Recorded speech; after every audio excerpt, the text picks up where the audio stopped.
Et voilà, la semaine dernière, ce séminaire vise à penser la vie, donc avec un grand V, repenser la vie, c'est-à-dire de penser des conceptions de la vie sur lesquelles s'appuyer pour proposer une clinique qui a un peu de sens. Alors aujourd'hui, on a Alexandre Chapy, qui est psychologue clinicien, mais également diététicien, et qui nous propose un travail sur l'alimentation.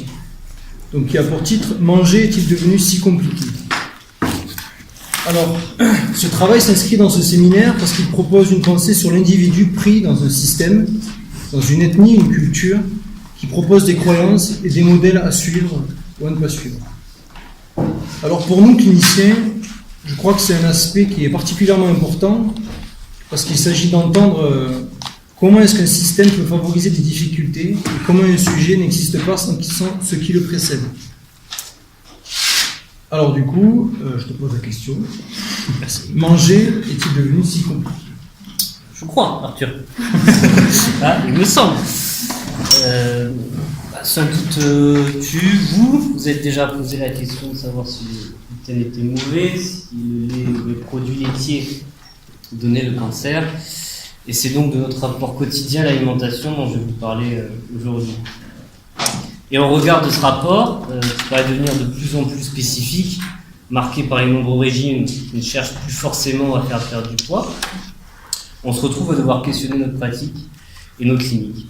Donc c'est aujourd'hui d'orthorexie dont je vais vous parler. Donc c'est une pratique ou une tendance qui, peut-être une pathologie, qui vient re-questionner nos pratiques et notre manière d'apprendre notre alimentation. Je crois qu'il est intéressant de constater qu'aujourd'hui, jamais le questionnement autour d'alimentation n'a été aussi fort, et particulièrement le questionnement autour d'alimentation saine, du fait de vouloir bien manger, de manger sainement.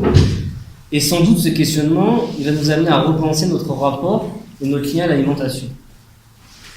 Donc l'orthorexie, dont je vais vous parler plus en détail, c'est un comportement alimentaire qui est caractérisé par une véritable obsession de vouloir manger sainement. Donc pour introduire cette notion, j'aimerais vous présenter rapidement le cas d'une jeune femme que j'ai reçue en consultation diététique. Alors je reçois cette jeune femme qui est d'une trentaine d'années, qui est assez mince et un peu réservée, et je lui demande pourquoi elle a pris rendez-vous avec moi. Et donc elle me répond pour savoir ce que je dois manger. Et spontanément je lui dis vous mangez ce que vous voulez, vous mangez ce que vous aimez. Je crois qu'il faut peut-être commencer par là. Elle me répond qu'elle ne sait pas. Elle ne sait pas ce qu'elle veut ou ce qu'elle aimerait manger. Et en réalité, en fait, dans toute la consultation, la demande de cette femme n'est pas du tout d'ordre nutritionnel. Elle m'explique juste qu'elle est angoissée à l'idée de manger certains aliments. Il y en a certains qui pour elle sont mauvais, sans qu'elle puisse trop me dire pourquoi. Et elle n'a pas forcément peur de prendre du poids. C'est juste la nature de l'aliment qui lui pose problème et qui l'angoisse. Et donc elle me décrit un peu plus précisément pourquoi elle a pris rendez-vous avec moi. Donc elle me dit en fait que le soir, en général, elle fait à manger pour son mari, ses enfants, et elle ne mange pas la même chose qu'eux, parce qu'eux mangent notamment des pâtes, et qu'elle, pour elle, elle ne peut pas en manger, elle ne doit pas en manger parce que c'est mauvais, et c'est vraiment ça qui lui pose problème. Elle se sent totalement exclue là, de ce moment de partage du repas avec la famille. Donc elle vient me voir dans le cadre d'un rendez-vous diététique, je ne suis pas trop détaillé en plus, mais cette jeune femme finalement elle est représentative de beaucoup d'autres personnes que j'ai pu rencontrer dans ce cadre, avec en fait en trame de fond une recherche de qu'est-ce qu'ils doivent manger ou pas, ce qu'ils peuvent manger ou pas, et sans forcément que ça rentre dans une considération de poids. Et c'est vraiment ce qui m'a intéressé, c'est qu'il y a une demande récurrente vis-à-vis de qu'est-ce qui est autorisé, qu'est-ce qui est interdit, et j'ai trouvé incroyable que là il y ait un rapport à l'alimentation qui soit devenu si compliqué et qui est une perte totale de spontanéité, qui amène du coup là ce comportement alimentaire qui est tourné uniquement vers cette idée fixe, manger sainement. Alors l'orthorexie, c'est du coup défini comme l'obsession de manger sainement. Le A de l'anorexie, c'est la privation, et le orthos d'orthorexie, c'est la rigueur et la droiture. Donc l'orthorexie, ça consisterait d'un comportement obsessionnel, rigide, qui vise à manger sainement. Donc dans les faits, ça se traduirait par une exclusion des aliments qui sont considérés comme mauvais et malsains. Alors j'emploie le conditionnel parce que aujourd'hui, si on en parle de plus en plus, ce concept il fait absolument pas consensus, même chez les professionnels. Donc l'orthorexie est définie par Steve Bratman, qui est un psychiatre américain, entre les années 90 et 2000. Alors aujourd'hui, cette problématique elle reste très floue, parce qu'il n'y a pas de consensus sur sa définition et même pas sur son existence. Parce que du coup, si on est sur une exclusion d'aliments, est-ce qu'on ne serait pas un peu sur une certaine forme d'anorexie ? Quand la personne n'arrive plus à se retenir de manger des aliments malsains, on peut avoir des tendances compulsionnelles qui nous feraient penser à l'hyperphagie. Et il y en a certains qui considèrent même que l'orthorexie, c'est pas du tout une question. C'est uniquement un moyen de dire qu'il y a un problème à s'inquiéter de manger correctement et que ça permet uniquement de justifier les produits très riches en gras et en sucre de l'industrie agroalimentaire. Et donc, il y en a certains qui pensent que l'orthorexie, finalement, c'est uniquement un terme pour une interrogation et une préoccupation légitime sur la qualité de ce que l'on mange. Donc, avec l'orthorexie, c'est aussi là un peu la distinction normale et pathologique qui est reposée. Donc, pour un peu éclairer cette problématique, j'aimerais commencer un peu par regarder le climat sociétal dans lequel on évolue. Je pense qu'il est intéressant de regarder quel rapport à l'alimentation nous est donné par la société. Donc, je crois qu'il y a eu une vraie transformation du rapport à l'alimentation depuis la fin de la Seconde Guerre mondiale. On passe d'une période de guerre avec des restrictions, un risque de pénurie, le risque de ne pas pouvoir manger à sa faim, à la profusion qui est marquée par la croissance économique d'après-guerre, et donc aussi avec la possibilité d'acheter plus, de rentrer là dans les super surfaces, la société de consommation, on a beaucoup plus de choix. Et donc du coup ce choix, il va nous confronter aussi peut-être à devoir penser de manière plus active notre alimentation. Avant on mangeait ce qu'on pouvait, maintenant on choisit et on décide ce qu'on va manger. Donc du coup sur quelle base on va choisir ce qu'on achète? La base du plaisir, la base du coût, la base de la santé, si on peut dire ça comme ça, ou un peu de tout. Alors, dans le même temps, il y a aussi une transformation de l'aliment en tant que tel. On a une urbanisation de la société qui fait qu'on passe d'une société agricole traditionnelle, avec des produits bruts, à un aliment qui est de plus en plus transformé, qui passe par l'industrie agroalimentaire et qui est finalement éloigné de notre produit initial. Et donc du coup, il commence aussi un peu à naître cette inquiétude de perdre le rapport initial à l'aliment, avec tous les traitements industriels, physico-chimiques, et qui peuvent amener à une crainte que notre alimentation soit empoisonnée. Donc Ancionas, le philosophe, il en parle assez bien dans Prométhée libéré, cette peur finalement que l'homme utilise une technique et un apport scientifique qui soit de plus en plus important, qui finalement le dépasse et amène à un véritable danger. On peut retrouver ça aujourd'hui, cette crainte vis-à-vis des pesticides, des additifs, où finalement tout cet apport scientifico-chimique, ce serait un vrai risque. Donc là, on peut encore une fois comprendre l'émergence d'une crainte importante vis-à-vis de l'alimentation et une volonté de manger sainement. Alors en plus de ça, cette crainte, avec les différents scandales alimentaires, la vache folle, les lasagnes au cheval, les œufs au fipronil, ça vient renforcer cette angoisse. Et donc le sociologue de l'alimentation Jean-Pierre Poulain, et justement, lasagne au cheval Jean-Pierre Poulain, il dit que cette crainte d'être empoisonné, elle remplace aujourd'hui la crainte qu'on pouvait avoir nos grands-parents, nos arrière-grands-parents de manquer de nourriture. Et ce qui est encore plus paradoxal, c'est qu'à chaque fois qu'on a des mesures de sécurité sanitaire qui sont renforcées, au lieu de créer une réassurance, on a au contraire une perception d'un plus grand risque. Et alors en plus, aujourd'hui, on a des messages qui sont portés par les médias, qui soient des médias professionnels, on va dire, scientifiques ou des médias généralistes, qui sont très très très alarmistes sur l'alimentation. Alors si vous avez Netflix, vous pouvez regarder le documentaire qui s'appelle What the Health, qui vous explique pendant environ 1h30 comment la société vous empoisonne avec votre alimentation. Et donc forcément, avec un climat pareil, on peut quand même comprendre l'émergence d'une très forte angoisse qui est liée à l'alimentation. Parce qu'on est, je crois, dans une société où le message et l'image de l'alimentation, il est de plus en plus lié au risque de mort. Donc on comprend qu'il y a une émergence d'une angoisse qui veut limiter ce risque et se tourner vers une alimentation saine.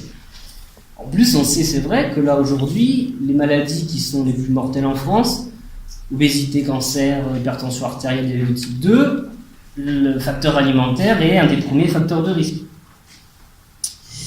Mais ce qui est intéressant de voir, c'est que, et dans le petit cas que je vous décrivais au départ, et ensuite dans ce qu'on peut constater, c'est que le comportement alimentaire, pour autant, c'est pas un comportement alimentaire qui permet de préserver la santé. C'est-à-dire que je crois qu'il faut bien comprendre que dans l'orthorexie, c'est pas la partie utilitariste, c'est la partie fonctionnelle de l'alimentation qui est en jeu.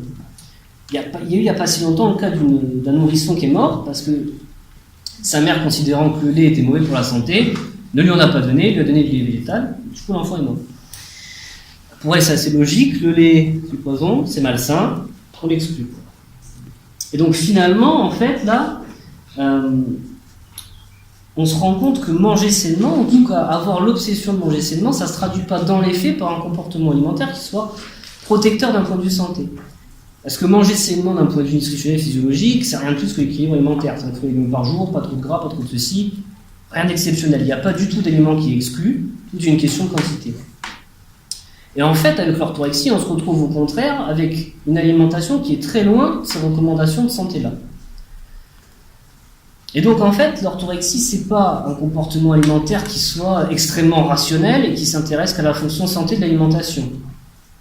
Qu'est-ce qui peut finalement expliquer qu'il y a un écart aussi important entre une volonté aussi irrépressible de manger sainement, au sens d'une alimentation protectrice de la santé, et que finalement, dans les faits, le comportement alimentaire soit aussi déséquilibré.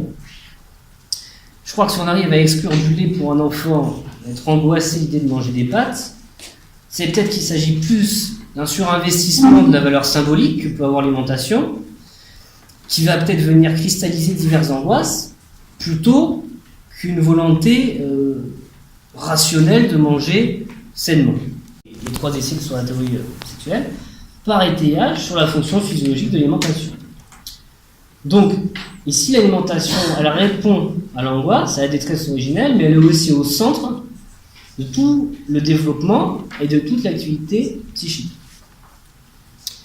Alors, en plus de ça, pour la psychanalyse, l'alimentation elle est aussi au cœur du développement de l'identité de l'individu. On a la bouche qui va poser les limites entre l'intérieur et l'extérieur, le moi et le non-moi, entre ce que je fais entrer en moi et ce que je refuse. Donc, on a ici le mécanisme d'incorporation et d'introjection qui est permis par l'alimentation. Donc, c'est ce que a pu travailler Abraham et Torok. L'incorporation, c'est une absorption de l'autre d'une manière brute, sans qu'il puisse y avoir une appropriation.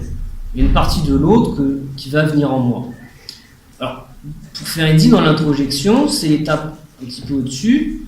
Il y a une digestion, je prends une partie de l'autre que je mets en moi, et il y a une digestion qui va permettre finalement que cette partie-là je puisse me constituer à cette image. Donc là, on a aussi 2 prototypes identitaires qui sont permis par l'alimentation, qui ensuite permettront une construction plus large avec les processus d'identification. Alors, l'anthropologie, et notamment Fraser, dans le rameau d'or, il décrit ce processus d'introjection qui élève dans les tribus dites primitives. Il dit que justement, dans les tribus primitives, il y avait une partie du corps de l'ennemi qui était mangée, dans une tradition cannibalique, une petite partie de l'ennemi qui était mangée, qui permettait d'avoir la puissance de l'ennemi, de la faire sienne. Alors, dans le cadre religieux qu'on citait auparavant, on retrouve l'Eucharistie chrétienne. Prenez et mangez-en tous, ceci est mon corps livré pour vous. Donc le moment de la communion de l'Eucharistie, c'est vraiment ça. On prend une partie du corps de l'autre pour faire un et la faire sienne. Et finalement, comme le dit dicton, on est ce que l'on mange. Donc l'alimentation, c'est une partie prenante de notre identité. Donc l'identité en termes de développement du moi, en termes de première définition des limites et de développement psychique, mais aussi de développement dans le lien par rapport à l'autre.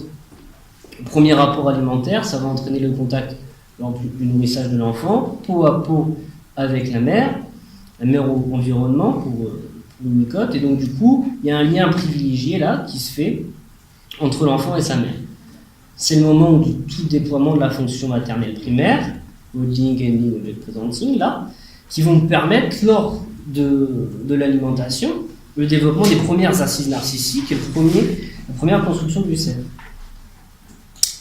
Et donc justement, l'alimentation, à la fois par sa dimension biologique, physiologique et son implication dans le développement psychique, elle permet de faire le lien psyché-soma et de permettre le développement de la cohésion psychosomatique winnicottienne. Mais l'alimentation, elle nous inscrit aussi dans le rapport à l'autre, plus globalement. C'est-à-dire que pour Faustine Régnier, l'alimentation, elle nous inscrit aussi dans une identité de groupe.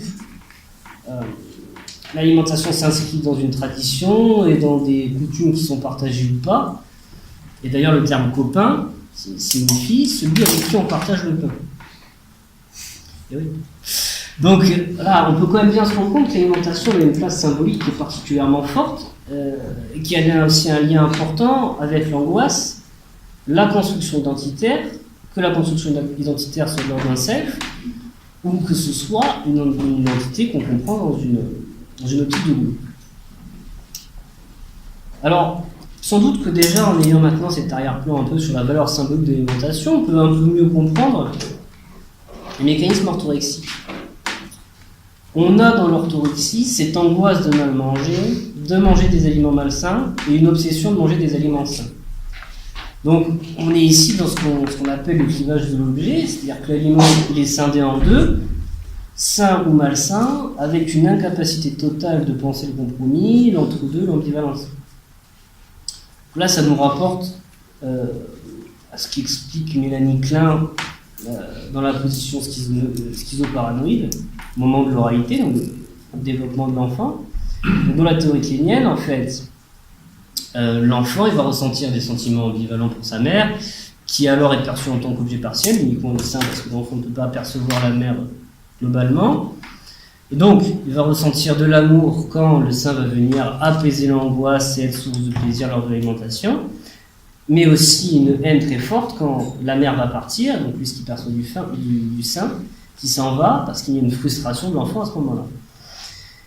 Et là, du coup, ces deux sentiments qui sont ambivalents, qui sont opposés, qui sont très très difficiles à traiter par l'enfant à ce moment-là, et donc il va réaliser un clivage entre le bon sein et le mauvais sein, sans qu'il y ait une possibilité de traiter le compromis.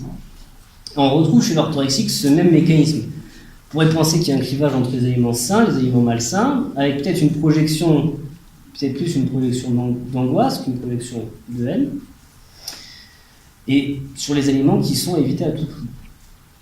Et dans cette même idée que le bon sein vient calmer l'angoisse de l'enfant, il va y avoir le bon aliment qui va aussi venir calmer l'angoisse de l'orthorexique. Et donc là, on se retrouve aussi encore avec l'idée d'une impossible ambivalence, c'est que la rupture de l'idée initiale de dire c'est la dose qui fait le poison. Pour l'orthorexique, ça n'existe pas. Il n'y a pas de nuance, c'est pas un excès ou une carence qui est dangereuse, c'est la simple présence ou la simple absence. Et donc s'il y a le clivage et la projection de l'angoisse sur le mauvais aliment, le bon aliment c'est aussi plus que ce qui n'est pas mauvais. Le bon aliment il est investi d'une puissance imaginaire, et par le mécanisme d'incorporation dont on parlait tout à l'heure, la puissance va pouvoir être acquise par le sujet lui-même. Ça, c'est le mécanisme qui s'appelle la pensée magique. Donc, ça a été décrit par la psychanalyse, et justement, Freud y reprenait Fraser, dans Totem et Tabou, celui qui parlait du cannibalisme. Donc, la pensée magique, c'est prendre ses désirs pour des réalités, nous dit Claude Fischler. La pensée magique, elle place l'individu dans une situation de toute puissance. Ma pensée va avoir une influence sur la réalité objective, extérieure. Ici, c'est l'aliment qui investit une qualité imaginaire qui va du coup devenir réelle. Donc là, par exemple, on a tout l'exemple des cures détox, les jus détox. On va investir le jus détox d'une puissance purifiante, et ensuite, par incorporation, je vais me purifier aussi, je vais devenir un être pur en ayant bu le jus. Et donc il ne s'agit pas ici de savoir si physiologiquement ou nutritionnellement ce jus a un quelconque intérêt. Il n'y a pas de réflexion rationnelle, il n'y a pas d'extériorité qui se base sur des preuves. C'est la croyance de l'individu et la toute-puissance de sa pensée. Et encore une fois, on retrouve l'impossible doute et l'impossible ambivalence. Donc la pensée magique, elle est bien sûr à l'œuvre, particulièrement dans l'alimentation, en lien avec l'incorporation. Et Claude Fischer, qui travaille beaucoup sur ce mécanisme, il a justement pu observer que c'était l'angoisse qui amenait et renforçait cette pensée magique. Mais alors du coup, quelle est cette angoisse? Quel est le risque de manger un aliment malsain? Alors, il y a déjà un point de vue peut-être identitaire. On parlait tout à l'heure de la place de l'alimentation dans la construction identitaire. Peut-être que d'un point de vue identitaire, on peut se dire qu'il y a des assises narcissiques un peu faibles. Alors, trop faibles pour pouvoir résister à une absorption d'aliments malsains. Si j'absorbe un aliment mauvais, moi-même je deviens mauvais. On sent bien ici qu'il y a une faiblesse d'identité. On peut se transformer et se modifier aussi simplement qu'en mangeant un aliment. Mais on l'a aussi vu sur la partie avec la religion, c'est qu'il y a une angoisse qui se rapporte au risque de punition et fantasmatiquement au risque de mort. Si je mange un aliment malsain, je risque d'en subir les conséquences, et les conséquences, c'est la mort, et replacer un petit peu plus concrètement, peut-être la maladie mortelle, le cancer. C'est donc pour l'orthorexique une vraie question du ou de mort. Et en plus, on a tout au départ toute une communication et un climat sociétal sur l'alimentation qui soutient ce fantasme. Donc l'orthorexique, il doit contrôler, surveiller quotidiennement son alimentation, au risque sinon de se mettre réellement en danger. Et donc là, on retrouve quelque chose qui peut nous faire penser au mécanisme hypocondriaque. Alors, dans l'hypocondrie, comme dans l'orthorexie, il y a une surveillance un peu folle pour savoir si on n'est pas malade, si on ne va pas mourir. Si peut-être un surmoi tyrannique qui ne va pas laisser une seule minute de répit au sujet. Et c'est peut-être le même surmoi qui va imposer à l'orthorexie de surveiller tout le temps, de planifier son alimentation, et qui fait planer la menace sinon d'un risque de punition au cas de l'ingestion d'un aliment malsain. Et alors aussi, ce qu'il y a dans l'orthorexie, c'est quand même la question du rapport au plaisir. Parce qu'en premier lieu, le plaisir alimentaire, physiologique, neurophysiologique, il est lié aux éléments riches en gras, aux éléments riches en sucre. Le cerveau est fait pour aller préférentiellement vers ces aliments-là, et les centres du plaisir et de la récompense sont activés majoritairement, très majoritairement par ces aliments-là. Ces aliments qui sont le plus souvent considérés à risque, et sans qu'on puisse savoir si c'est finalement parce que ces aliments sont source de plaisir qui vont être exclus, on se retrouve un peu dans la tradition judéo-chrétienne là, ou si c'est une exclusion de ces aliments parce qu'il y a un risque de mort et de punition. Et donc, alors, d'un point de vue psychanalytique, on peut s'interroger sur peut-être un fonctionnement auto-érotique chez le sujet orthorexique. On a un plaisir qui fonctionne en circuit fermé. C'est-à-dire que pour prendre du plaisir, je peux prendre du plaisir que seul, dans un cadre que je connais, que je maîtrise, que je contrôle par le clivage, la pensée magique, l'incorporation, finalement une situation toute puissante. Et donc, on peut là peut-être voir que l'orthorexie, elle nous rapproche de différents caractères, de différents types de fonctionnement psychique. Alors, on a des éléments qui nous font penser au caractère obsessionnel. On a quelques éléments qui nous rapprochent de l'hypocondrie. Mais on a aussi des éléments qui nous rapprochent des questionnements narcissiques et identitaires. Et peut-être que de la même manière que l'orthorexie, elle nous pose la question du normal et du pathologique, elle interroge aussi un peu notre clinique et nos théories. Alors pour terminer un peu cette réflexion, j'aimerais un peu réfléchir à pourquoi maintenant cette émergence de l'orthorexie. Je considère que ce soit pathologique ou non, mais pourquoi aujourd'hui une émergence particulière de cette question de manger sainement? Si on considère que l'alimentation elle a toujours eu une valeur symbolique importante, qu'elle a toujours été au centre de la construction du psychisme et de l'identité chez l'individu. Pourquoi aujourd'hui, du coup, on se retrouve avec spécifiquement cette problématique orthorexique. Et en plus, si on considère que l'alimentation, ça peut être une solution psychique à une problématique du sujet, pourquoi est-ce qu'on ne se retrouve pas dans les troubles du comportement alimentaire plus traditionnels qu'on connaît, anorexie, hyperphagie? Et donc du coup, voilà, qu'est-ce qui peut aujourd'hui venir motiver l'émergence de la problématique orthorexique? Je pense que de la même manière qu'on a un changement de la société par rapport à notre alimentation, on a peut-être aussi une évolution des dynamiques et des problématiques psychiques qui vont venir un petit peu influencer tout ça.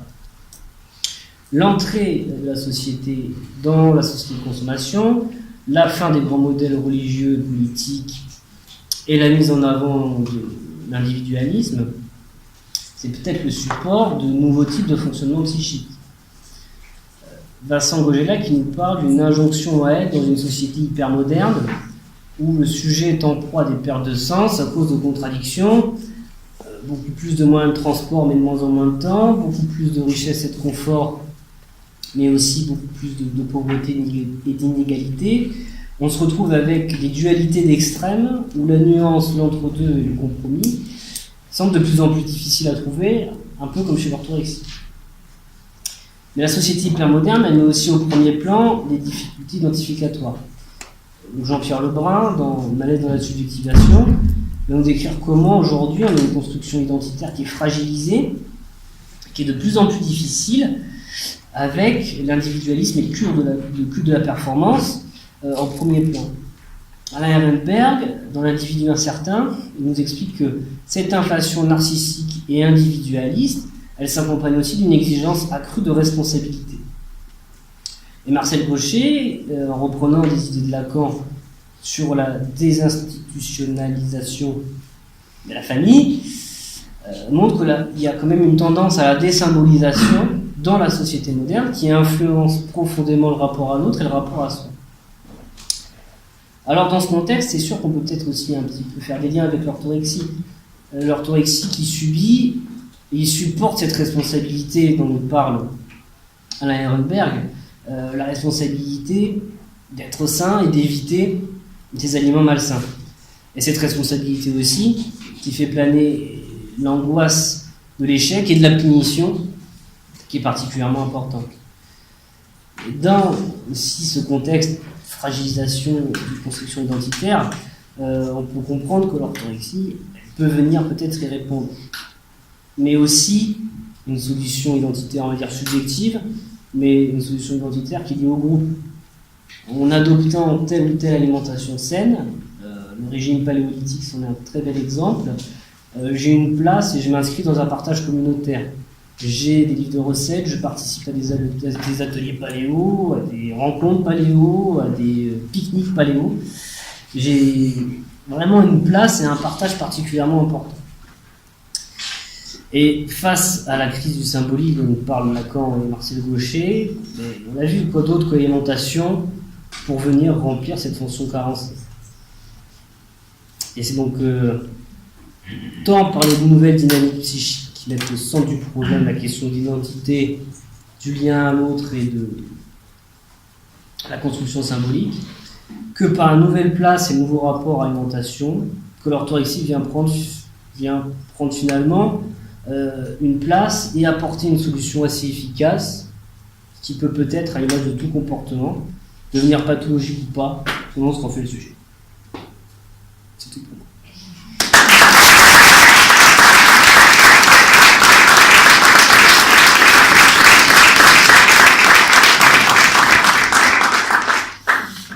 Bon, mais maintenant c'est le temps du débat. Est-ce qu'il y a des questions là ?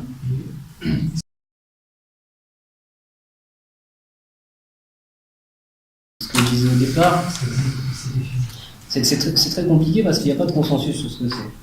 Il n'y a pas de consensus sur ce que c'est, il n'y a pas... Alors, aussi comment aujourd'hui c'est un consensus. Aujourd'hui, pour définir une pathologie, il faut avoir un test standardisé qui permet d'établir un certain nombre de symptômes qui nous permettent de dire ça existe ou pas.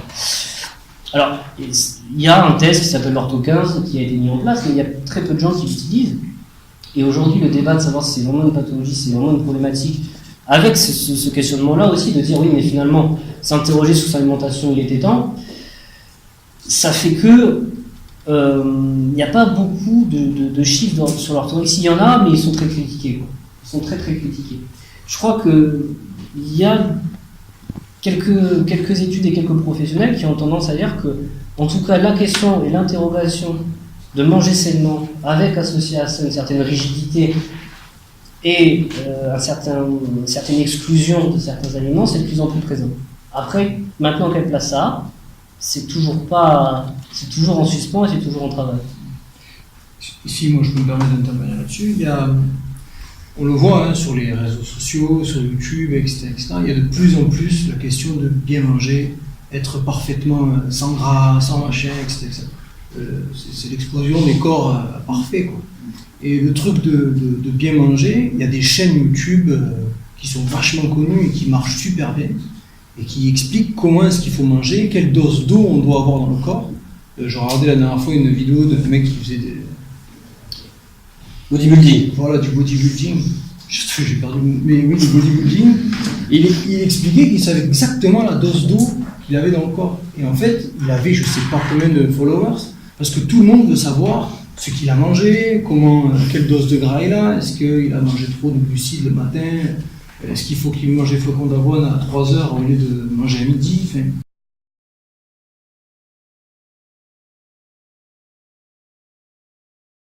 C'est ce que j'essaie d'expliquer au début. Je crois que la question n'est pas du tout là-dessus. C'est pas une question, c'est pas une réflexion rationnelle sur s'intéresser à ce que l'alimentation peut permettre de nous apporter d'un point de vue santé. C'est pas du tout là-dessus parce que la question de l'orthorexie, elle se pose quand justement les gens disent qu'ils veulent manger sain, mais qui finissent par manger uniquement, je sais pas moi. Une quantité très très très faible de certains types de légumes parce que c'est les seuls qui pensent pouvoir être sains. Ou ce que je disais, à partir du moment où il y a une mère qui considère que les produits laitiers c'est mauvais, qu'elle n'en perd son enfant, que l'enfant meurt, je crois que là, on est sur une vraie problématique pathologique. Le faux débat, c'est de dire que s'intéresser rationnellement et se baser sur les connaissances qu'on peut avoir aujourd'hui médicales et nutritionnelles pour réfléchir à son alimentation bien avec la santé, c'est de l'orthorexie. Non, ça c'est tout le monde. Par contre, la problématique orthorexique, et ce qu'on voit de plus en plus, c'est que les comportements alimentaires, malheureusement, ne correspondent pas aux données nutritionnelles, scientifiques et médicales qu'on a. Le discours et l'alimentation équilibrée, si je vous pose la question, vous savez, vous allez me sortir quoi? Ça fait même par jour. Les messages, on les connaît. L'alimentation équilibrée, grosso modo, on sait ce que c'est. Simplement, peut-être qu'aujourd'hui, cette alimentation-là équilibrée, de dire un peu de ceci, pas trop de cela, ça ne suffit plus, parce que symboliquement, on veut plus. On veut un aliment miracle ou un aliment malsain qui nous permette de symboliquement exclure tout risque santé ou sanitaire. Juste, après je laisse. Et la spiruline, par exemple, c'est un truc qui fait le buzz entre guillemets. Et super aliment. Parce que c'est le méga aliment, c'est l'aliment par excellence. C'est-à-dire qu'on mangerait que de la spiruline, on serait super héros. Mais donc c'est pas du tout une critique de s'intéresser à ce qu'on mange. Et c'est pas du tout que s'intéresser à ce qu'on mange en suivant autant que possible des prescriptions, on va dire, de santé, soit problématique. C'est ce que j'essaie de montrer, l'orthorexie, c'est pas ça. L'orthorexie, c'est quand finalement on va favoriser un comportement alimentaire qui ne correspond pas aux prescriptions de santé, aux données qu'on peut avoir, parce qu'au final, le moteur de ça, c'est une inquiétude, une valorisation symbolique d'autre chose.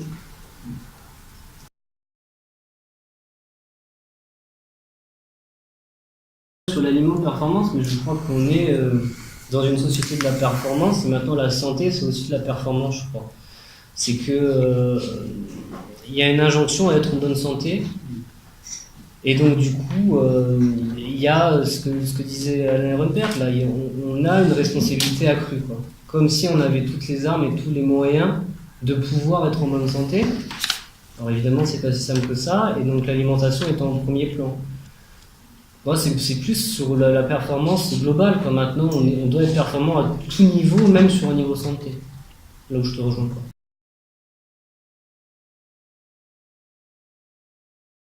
je suis totalement d'accord avec ça.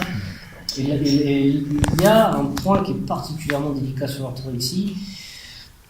Ce serait en fait, dans cette réflexion de la définir, il y a eu cette idée de dire l'orthorexie, à la différence de l'anorexie, ne prend pas en compte, enfin ne s'intéresse pas au poids. Moi, je ne suis pas totalement d'accord avec ça. C'est pas qu'elle ne s'intéresse pas au poids, c'est qu'elle s'intéresse à la valeur santé et pas à la valeur esthétique. Le poids, pour beaucoup de gens, il a une valeur santé aussi. On s'imagine quelqu'un dans nos représentations qui, même en surpoids rapide, ou de ce qu'on s'imagine être le surpoids, être en mauvaise santé. Donc je pense que dans l'orthorexie, il y a une question quand même de rapport au poids, mais qui n'est pas esthétique. Voilà. À la différence de beaucoup d'autres choses où, sur les régimes de restriction et de privation, là, je pense que c'était avant tout un rapport esthétique au corps. Alors c'est sûr que ce qui est décrit là, c'est le mécanisme de la restriction cognitive, c'est-à-dire que si volontairement on s'empêche de manger quelque chose dont on a envie de manger, ça ne marchera pas. Il va y avoir de la compulsion et c'est la boucle. Je pense que peut-être aujourd'hui, oui, on est victime de ça. Il y a un développement de ça par rapport à cette tradition-là, mais je ne crois pas que ce soit les recommandations. Je pense qu'elles sont un peu mal formulées. On formule des recommandations très techniques sur des quantités, sur des groupes alimentaires, très détachés finalement d'une alimentation spontanée, quoi. Pour donner un exemple, les recommandations brésiliennes, elles parlent pas du tout de quantité ni de groupe alimentaire. Il y a 10 recommandations du style ne mangez jamais seul, mangez en famille, achetez vous-même vos produits, vous hésitez en cuisiner. Et peut-être que ces recommandations-là, elles auraient évité une fixation de rigidité sur des quantités, etc. Mais effectivement, oui, je suis d'accord. Aujourd'hui, chez la personne qui peut souffrir d'obésité, je pense qu'on a beaucoup de comportements orthorexiques et qui sont effectivement plus liés à une valeur de poids, en tout cas pas liés à une valeur de poids esthétique, mais liés à une valeur de poids santé, avec cette idée effectivement qu'un aliment sucré va pouvoir peut-être être mauvais pour ma santé, être totalement mauvais pour ma santé, me tuer.